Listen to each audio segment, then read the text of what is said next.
Halo semuanya, selamat datang di PTK Review. Bagaimana kabarnya? Aku harap kalian semua baik-baik saja. Pada kesempatan kali ini, saya akan membahas film yang berjudul Waruboro. Film ini akan menceritakan seorang siswa SMA bernama Koichi, dan dia ini awalnya adalah siswa yang kalem. Namun itu semua berubah setelah jiwa preman dalam dirinya bangkit ketika dirinya berkelahi di dalam kelas. Baiklah, tanpa banyak ngomong di awal, langsung saja kita masuk ke ceritanya.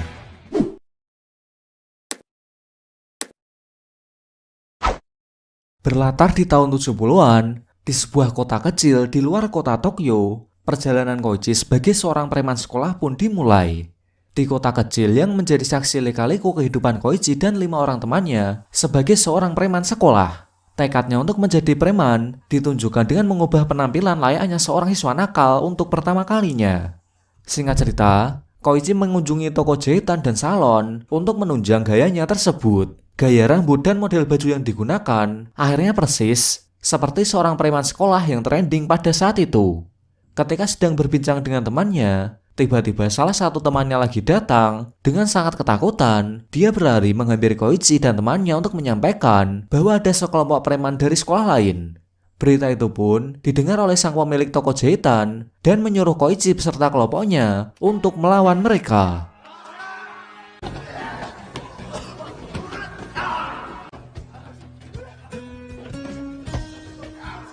Sesampainya di sana, ternyata sudah ada Yoku yang terlebih dahulu berada di lokasi dan berhasil mengejar kelompok tersebut. Koichi dan temannya pun akhirnya pergi bersama menuju ke rumah salah satu anggota mereka untuk berkumpul dan membuat sebuah rencana bagaimana menjadikan kelompoknya agar menjadi tenar dan besar dan bisa menggapai puncak sebagai preman sekolah. Namun cita-cita mereka itu ternyata tidak akan mudah karena mereka harus menghadapi beberapa kelompok besar di atasnya, seperti kelompok dari Maruko, kelompok si gendut, dan kelompok dari sekolah Korea yang dipimpin oleh seseorang yang bernama Ahkam, yang masing-masing dari kelompok itu mempunyai anggota yang banyak. Perasaan pesimis pun muncul karena melihat jumlah dari kelompok Koichi yang hanya 6 orang saja. Yuko pun memberikan motivasi kepada teman-temannya hingga merubah mereka semua menjadi optimis. Yuko berencana melakukan misi itu secara tidak langsung dengan menyerang satu persatu dan mengajak temannya untuk menggunakan akal mereka dan menemukan cara agar misinya itu tercapai. Singkat cerita, mereka pun pulang ke rumah masing-masing termasuk Koichi. Sesampainya di rumah, ibu Koichi terkejut melihat perubahan anaknya itu. Gaya rambut dan baju yang dia pakai membuat ibunya marah besar dan mengancam akan membunuhnya. Tekad Koichi untuk menjadi preman ternyata kuat sekali. Dia menghiraukan perkataan ibunya dan malah mengganti buku pelajaran dengan lempengan besi yang dia simpan di dalam tas. Itu digunakan sebagai alat perlindungan diri. Besok harinya ketika berangkat menuju sekolah, Koichi akhirnya bertemu dengan Yamada, yaitu wanita yang paling disukai olehnya. Yamada yang mengetahui kalau Koichi adalah anak yang baik, seketika dia terkejut melihat perubahannya. Ekspresi Yamada pada Koichi menunjukkan kalau Yamada tidak suka dengan gaya tersebut. Koichi yang sedang berjalan di sekolah tiba-tiba dihampiri oleh kelompok dari sekolah lain yang ternyata mereka adalah kelompok yang dipukuli oleh Yuko sebelumnya. Mereka langsung membawa Koichi pada si gendut yang ternyata adalah pemimpin dari kelompok itu. Belum sempat membuat rencana, Koichi akhirnya dihadapkan pada bos gendut yang merupakan salah satu target misi kelompok Koichi untuk ditaklukkan. Si gendut yang terlihat kesal pada Koichi langsung mengejarnya. Dengan badan yang besar yang dia punya, pukulan dari Koichi pada si gendut seakan-akan tidak berarti. Namun pukulan terakhir Koichi berhasil membuat si gendut pingsan karena terkena lempengan besi yang dia sembunyikan di dalam tasnya. Setelah berhasil mengalahkan si gendut dengan satu pukulan, Koichi melarikan diri dari tempat itu dan masuk ke sebuah gedung dengan maksud untuk menghilangkan jejaknya. Koichi yang sedang tergesa-gesa dan ketakutan seketika berubah ketika ada seorang wanita cantik yang menyapanya. Setelah lama berbincang-bincang, mereka pun akhirnya berkenalan. Berita perkelahian Koichi dan si gendut ternyata sudah menyebar. Teman Koichi yang baru datang ke kelasnya dengan tergesa-gesa berniat untuk mencari kebenaran berita tersebut. Namun sampainya di kelas, dia melihat Koichi tersenyum layaknya seseorang yang sedang jatuh cinta. Ketika berjalan pulang, Koichi melihat 2 orang dewasa sedang mencarinya. Dan ternyata dia adalah kakak dari Koichi. Dia mencari Koichi karena berita tentang perkelahiannya sudah sampai ke telinganya. Oleh karena itu, dia memberikan sebuah pistol pada Koichi untuk berjaga-jaga dan digunakan ketika saat terdesak. Setelah lama berbincang, ibu Koichi pun datang dan mengusir kakak Koichi agar segera pergi dari sana. Keesokan harinya, Koichi pun berhasil mengajak kencan wanita yang ditemuinya kemarin. Namun tak lama berselang, datang anak buah dari si gendut membawa Koichi ke sebuah tempat dan akhirnya dia pun dipukuli di sana. Akibat perkelahian Koichi dan si gendut, ternyata membuat teman-teman dari Koichi pun ikut terlibat dan menjadi target pencarian kelompoknya.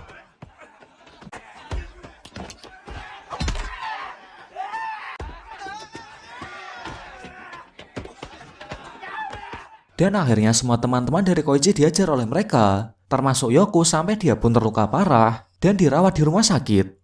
Pemukulan yang dilakukan oleh anak buah si gendut kepada Koichi akhirnya berhenti ketika datang 3 anak pemudanya yang trik yang membantunya. Anak buah si gendut pun seketika ketakutan ketika mereka mengetahui bahwa mereka adalah anggota dari Tanuki. Setelah itu, Koichi pun bergegas pergi karena dia merasa khawatir akan keselamatan teman-temannya. Dan benar saja, Koichi melihat temannya yang sudah terkapar akibat pengeroyokan yang dilakukan oleh anak buah si gendut. Setelah mengetahui teman-temannya menjadi korban, Koichi pun berniat akan balas dendam. Esok harinya, Koichi dan satu temannya berangkat menemui si gendut untuk melakukan pembalasan. Sesampainya di sana, pembalasan pun dimulai. Banyaknya anggota si gendut yang berada di sana tidak membuatnya takut karena dia membawa pistol yang dia terima atas pemberian kakaknya.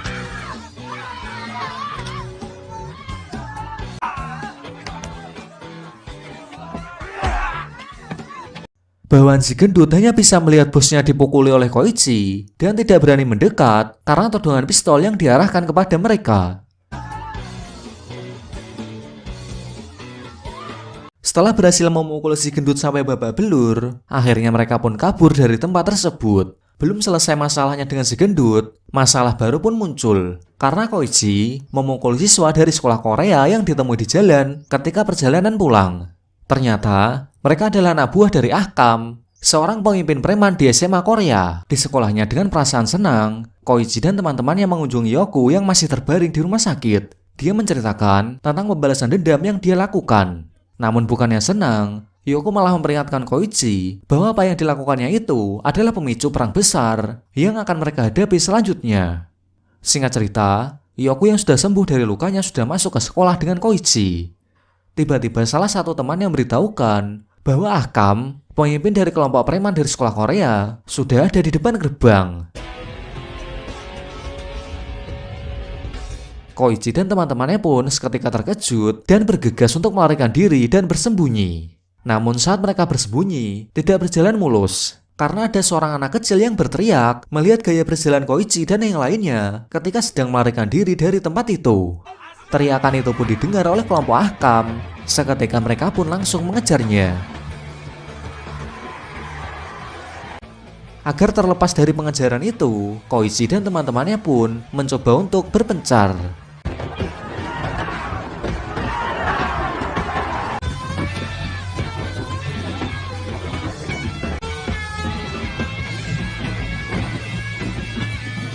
Namun kesialan terus menghampiri Koichi karena dia terciduk keluar dari lubang selokan ketika kelompok Ahkam berada tepat di atasnya. Termasuk Yoku dan yang lainnya ketika berhasil menjauh dari Ahkam, mereka malah bertemu dengan kelompok Maruko dan mereka pun akhirnya berkelahi. Dengan wajah yang babak belur, mereka pun pergi dari tempat itu. Masalah pun ternyata belum selesai sampai di situ. Karena ketika di perjalanan pulang, mereka melihat kelompok Ahkam berada di depannya dan mereka pun terlihat pasrah. Singkat cerita, Koichi dan semua temannya pun berhasil ditangkap oleh Ahkam. Mereka dibawa ke sebuah atap sekolah di mana tempat itu akan dijadikan mereka sebagai tempat pemukulan Koichi dan teman-temannya. Koichi dan temannya dipukuli oleh mereka sampai babak belur dan tak sadarkan diri karena banyaknya pukulan yang mereka terima. Setelah itu mereka pun sadar dari pingsannya sambil meringis kesakitan. Mereka pun malah tertawa dan malah senang, masa muda mereka sangat greget.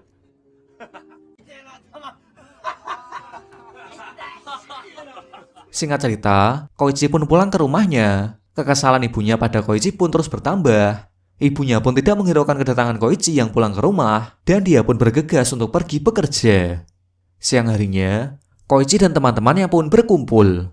Ketika sedang berjalan, mereka dihadang oleh kelompok Tanuki yang dulu menyelamatkan Koichi saat dikeroyok oleh anggota Maruko. Seolah sudah berteman akrab, mereka pun mengajak Koichi dan yang lainnya ke pantai untuk refreshing bersama. Melihat tubuh Tanuki yang kekar, membuat Koichi terobsesi untuk menirunya juga. Sepulang dari sana, dia terus berlatih meningkatkan otot agar dia lebih kuat ketika berhadapan dengan kelompok lainnya.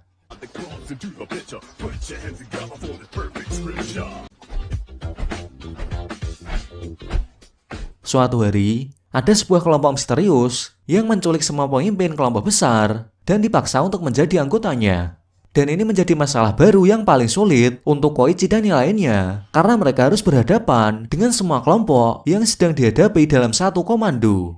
Kedatangan Hano, yaitu pemimpin tertinggi dari kelompok itu, ternyata sudah diketahui oleh salah satu teman Koichi. Mereka pun berkumpul kembali dan merencanakan bagaimana cara untuk menghadapinya. Singkat cerita, Koichi dan teman-temannya pun pulang. Koichi yang teringat tentang Tanuki langsung mengunjunginya dan berharap dia akan membantunya.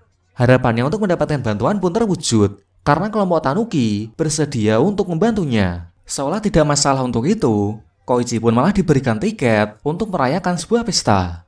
Esok harinya, Koichi pun bertemu Yamada di sekolah dan berniat untuk memberikan tiket yang dia dapatkan dari Tanuki. Namun belum sempat memberikannya, Yamada malah pergi dan meninggalkannya. Saat itu Yamada tidak sengaja menjatuhkan buku hariannya. Koichi yang menyadarinya langsung membuka buku itu dan ternyata ada foto Yoku yang disimpan di dalamnya. Harapan Koichi pada Tanuki ternyata tidak sesuai dengan apa yang dia inginkan. Karena Tanuki terlebih dahulu sudah diserang oleh Hano. Kabar dari Tanuki itu membuat Koichi dan yang lainnya pun merasa putus asa. Mereka mulai menyadari bahwa kali ini lawan mereka adalah lawan yang terberat. Keputusasaan itu terlihat ketika anggota dari kelompok Koichi satu persatu meninggalkannya.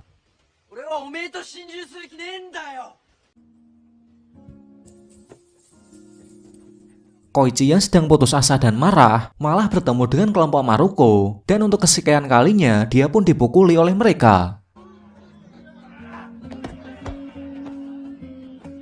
Tidak hanya itu, setelah dipukuli, Koichi mendengar kabar bahwa ibunya sedang sakit karena kerja lembur yang dia lakukan.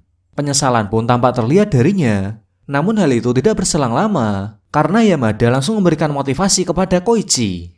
Singkat cerita, kelompok Maruko ternyata sudah berada di sekolah Koichi. Yoku yang sedang berjalan dikagetkan dengan kedatangan Maruko, dan pada akhirnya, Yoku pun langsung dibawa olehnya. Kedatangan Maruko itu ada hubungannya dengan Hano. Dan benar saja, Yoku yang merupakan murid terkuat di sekolah Koichi ternyata dipaksa Maruko untuk menjadi anak buah dari Hano. Namun Yoku menolaknya. Seketika Maruko pun marah dan langsung mengeluarkan sebuah samurai. Yoku yang terdesak hampir saja terbunuh olehnya. Tiba-tiba Koichi pun datang untuk membantunya dengan melompat dari atap gedung karena itu sebagai syarat yang diberikan Maruko untuk menyelamatkan Yoku.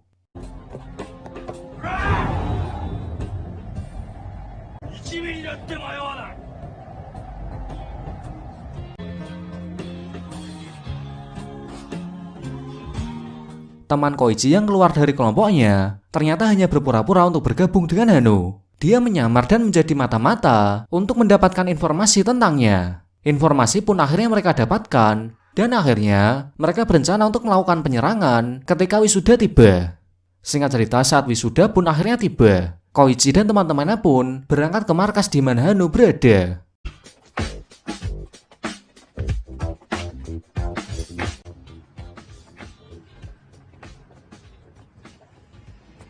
Kelompok Hano yang sudah mengetahui penyerangan itu, mereka sudah siap untuk menyambutnya. Jumlah anggota yang jauh berbeda membuat salah satu temannya pun takut dan dia pun mundur bersembunyi. Akan tetapi, tekad Koichi dan temannya yang lain ternyata membuat dia tak takut untuk melawannya. Mereka terus maju untuk mengejar anak buah Hano, dan akhirnya Hano pun keluar dan memutuskan untuk bertarung satu lawan satu.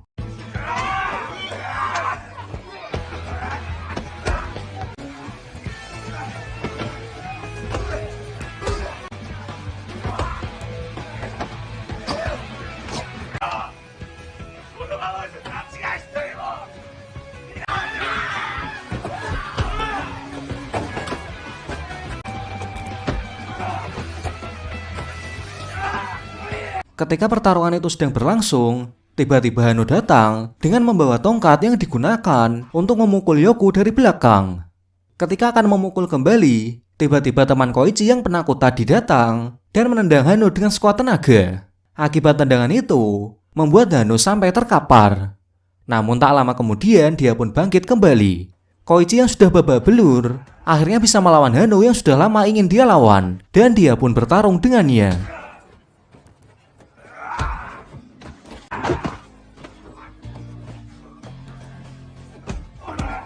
Kekuatan dan keahlian bertarung yang jauh berbeda menyebabkan Koichi terus terdesak. Koichi terus dipukuli oleh Hano sampai babak belur.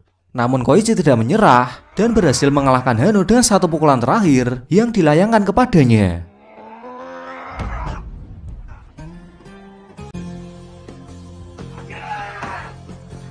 Dan pada akhirnya, dengan muka yang penuh luka dan berdarah, mereka pun pergi dari tempat itu dengan perasaan puas karena mereka berhasil menggapai cita-citanya untuk menjadikan kelompoknya menjadi besar dan tentunya berada di puncak sebagai preman sekolah terkuat. Dan dengan ini film pun berakhir.